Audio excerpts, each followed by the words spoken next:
আচ্ছা বলো তো বন্ধুরা, এটা কি ফুলের গাছ তোমরা কি বলতে পারবে? দেখেছো কত সুন্দর, পৃথিবীর সব রূপ যেন ওনার ওপরই ঢেলে দিয়েছেন। ফুলটা কত সুন্দর দেখেছো, কিন্তু বিনা যত্নে হয়, আর কোনো যত্নই করতে হয় না। হ্যাঁ, যাই হোক, আমি সকালে এসে দেখো ছাদে একটু ঘোরাঘুরি করছি। আমার তার আগে মানে ফুল তুলে বাসন ধুয়ে সব ঠাকুরের পুজো করে দেখো নিচে চলে এলাম। নিচে চলে এসে দেখো একটু চা খাচ্ছি। চাটা খেয়ে এখনও চুল টুল কিছু আঁচড়াতে পারিনি, স্নান করেই ছাদে চলে গিয়েছিলাম। কেন বলো তো, আজকে মানে সকালবেলা খুব সকালে ছাদে যেতে পারি নাই, ওই জন্য জানলাম অনেকটা বেলা হয়ে যাবে ফুল টুল তুলতে করতে। ওই জন্য স্নানটা কোনো রকমে করেই আমি ছাদে চলে গেছিলাম। অন্যদিন আমি ছাদে মানে স্নান করার আগে যাই, ফুল তুলি, ঠাকুরের বাসন ধুই, তারপরে নিচে এসে আবার মানে স্নান টান করে যাই। কিন্তু আজকে আমি আগেই স্নান করি একবারে চলে গিয়েছিলাম। দেখো তারপরে এসে আমি দেখো মানে কি বলবো, চুলটা আঁচড়াই নাই, চুলটা আঁচড়াচ্ছি, পুজো করে এসে করছি। আর আমার আজকে কে ভিডিও শ্যুট করে দিচ্ছে বলো তো? আমার রাই। আর রাই দেখলে তো নতুন বেসিনটা বসিয়েছি, ওইখানে দাঁড়িয়ে দাঁড়িয়ে মুখ ধুচ্ছে। তোমাদের এখানে এখন আমি কিছু দেখাতে পারি। কেমন আছো সবাই? মামনি রূপকথা নতুন একটা ব্লকে তোমাদের সবাইকে স্বাগত। আর আজ হচ্ছে রবিবার, কিন্তু রবিবার হলে কি হবে, মনে রবিবার নেই কো। এত মানে আজকে কষ্ট হচ্ছে তোমাদের কি বলবো, সব মনে হচ্ছে কাজ যেন পরে করব পরে করব পরে, মানে মনের মধ্যে শরীরের মধ্যে প্রচুর ক্লান্তি।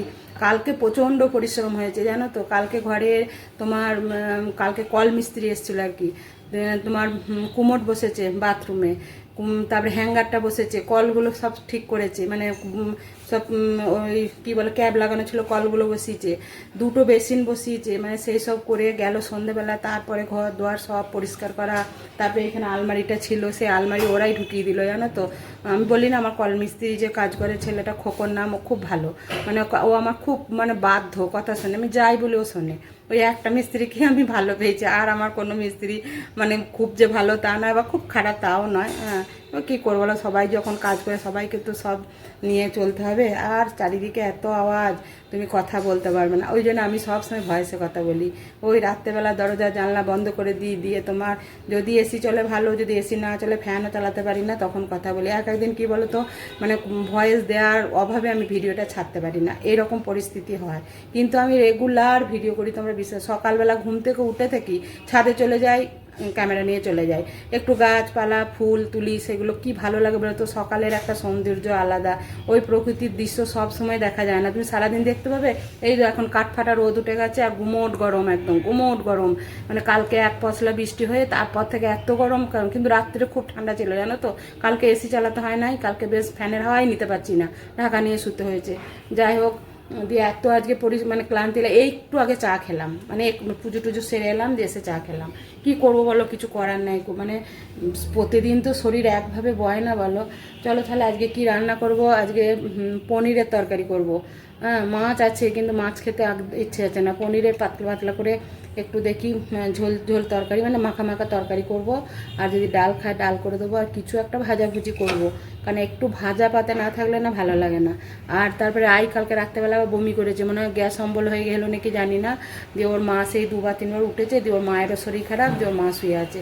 তাহলে রান্না করব, খাবে কি, এখন খাবে কি খাবে না সেটাও জানি না, তবু করে রেখে দিই তরকারি। কালকে ভেন্ডি ঝাল করেছিলাম, সেটা কোটা আছে। রাত্রেবেলা সবাই ভাবলাম রুটি দিয়ে খাবে, তা খায়নি। হাজব্যান্ডের মাছের ঝাল ছিল, মাছের ঝাল দিয়ে রুটি খেয়েছে। আর বড় মেয়েও কী খেয়েছে, কী দিয়ে রুটি খেয়েছে আমি ঠিক জানি না গো। আমি তো রুটিটা করে, আমারও কালকে খুব শরীরটা খারাপ, না দুটো মুড়ি জল দিয়ে ভিজিয়ে খেয়ে চলে গেলাম। প্রচুর বুকে যন্ত্রণা হচ্ছিলো কালকে, কেন না গ্যাস হয়ে গেছিলো নাকি জানি না, শুতে পাইনি দুপুরে। ধরো দুপুরে ঘুমাই আর না ঘুমাই, একটু তো রেস্ট নিই, কিন্তু সেই রেস্টটাও নিতে পারিনি গো। দিয়ে তোমার শরীরটা এত খারাপ লাগছিল, মানে বলবার নয় গো। এখন দেখো দুধ চা খাওয়া ছেড়ে দিয়েছে, একদম দুধ চা খাই না, দুধের কিচ্ছু খাই না এখন। ওই ছানা পনিরটা যা খাই, এমনি দুধ চা বা দুধের কিছু মানে খাই না। সেদিনে দুধের মানে জায়গাটা ছিল ওইটাতে আম দিয়ে, কালকে নয় পরশু দিনে আম দিয়ে দুধ দিয়ে একটু মুড়ি খেয়েছিলাম, কিন্তু সেদিনও কিছু হয়নি। কালকে একটু শরীরটা খারাপ করে, শুধু এই গুমোট গরমের জন্য জানো তো, নাহলে শরীর খারাপ হওয়ার কিছু নাই। তো চলো এবার রান্নাটা বসিয়ে দিই, রান্নাটা তাড়াতাড়ি করে নিই। আজকে তো কারেন্টের মিস্ত্রি আসার কথা ছিল, একটু আধটু কাজ ছিল, এখন আসবি কি জানি না। আর এখনও মানে কাজ বাকি আছে, তোমাদের ঘরটা ঘুরিয়ে আজ দেখাবো। মানে আলমারির সমস্ত জামা কাপড় বার করে গাদ করে রাখা হয়েছে, কখন গোছাবো কখন ভরবো তাই না। তাই বড় মেয়ে বলছে মা, বড় মেয়ের ঘরটা তো এখনও করা হয়নি, বলছে মা আমার ঘর আর করতে হবে না, মা এত পরিশ্রম আমরা করতে পারি। সত্যি কথা বলছি, আমরা এত পরিশ্রম জীবনে করিনি। এবারে আমাদের যা পরিশ্রম হলো, বাপরে বাবা, আমি বলছি বাবারে আমি করেই ভুল করছি, আমার ওই নর্মাল মেজেই ভালো ছিল বাবা, আমার এইসব আর মানে তখন একটা উদ্যম নিয়ে করলাম, কিন্তু শরীর এত গরম, তারপরে শরীর বইছে না, ধরো যে বেরিয়ে এসে যে একটা সেই বেড়ানোর আনন্দটা ফিল করব, সে কোন দিকে চলে গেল, সে আর ফিল করা হলো না। ফিল এখন মাঠে গিয়ে ফিল করছে। যাই হোক চলো, অনেক মানে বেলা হয়ে গেল, কটা বাজছে বলে দিচ্ছি তোমার, 10:15 বাজছে। ঘড়িটা তোমরা দেখতে পাচ্ছ কি না? দেখতে পাচ্ছ না, দেখাচ্ছি দাঁড়াও। ওই দেখো ঘড়িটা, 10:15 বাজছে। চলো তাহলে রান্নাটা করে নিই গা, অনেক বক বক করলাম। আর এখন আমার সুনিতা আসে নাই। সুনিতা আগে তোমাদেরকে, হ্যাঁ আবার বলি আর একটা কথা, দাঁড়াও। সুনিতা আমি বলতাম তো মানে খুব ভালো, খুব ভালো। পৃথিবীতে কেউ ভালো নয় গো, নিজে ভালো বলে সবাই ভালো। আমি ভালো বলেন আমি সবাইকে ভালো মনে করি, কিন্তু পৃথিবীতে কেউ ভালো নয়। হ্যাঁ, ডান হাত বাঁ হাতকে বিশ্বাস করে না, তার কি করে ভালো হবে বলো? আমরা এখন মুখে মুখে একটু একটু চুপা করবে, তারপরে যদি বলে একটু সকাল করে আসবে, হবে না, তুমি অন্য লোক দেখে নাও, এরম কথা বলবে। অথচ আমি কি ভালোবাসি তোমরা বিশ্বাস করতে পারবে না। আমি না খেয়ে খাওয়াই বলে তাই, আমি যেখানে যাই ওর জন্য জিনিস আনো, যেমন কাজ করে আমি সেটাই মেনে নিই।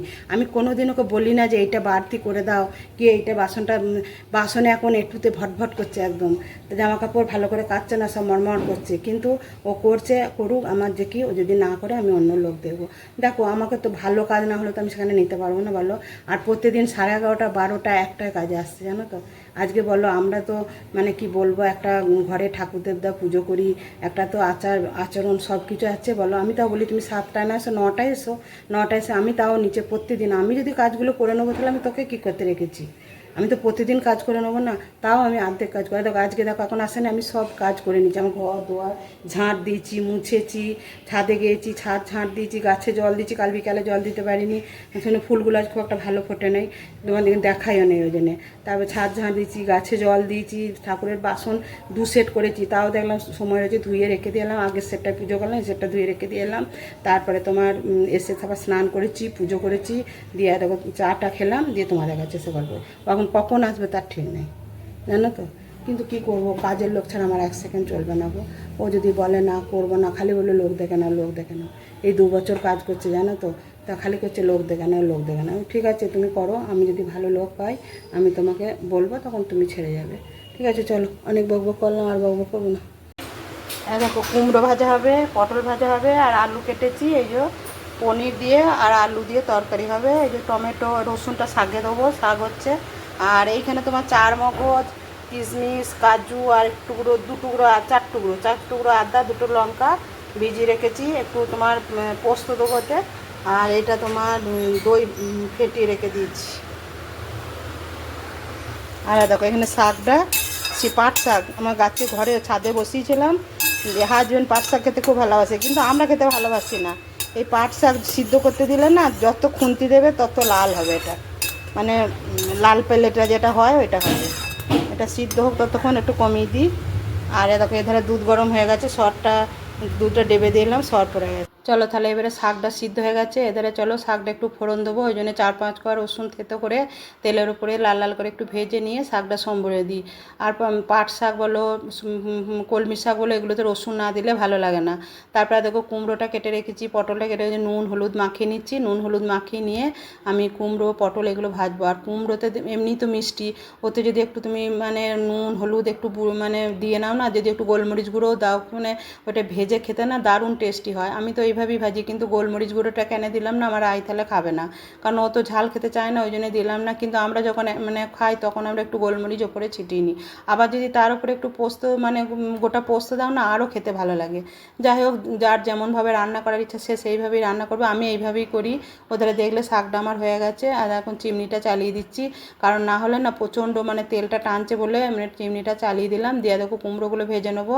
আর কুমড়োটা ভাজবো, ঢাকা দেবো না, না ঢাকা দিয়েই ভাজবো, কারণ নাহলে না কুমড়োটা পুরো সিদ্ধ হয়ে গেলে না তখন ভাজা যায় না। এবার নাড়তে নাড়তে এধার ওধার করতে করতে কুমড়ো এমনিই সিদ্ধ হয়ে যাবে।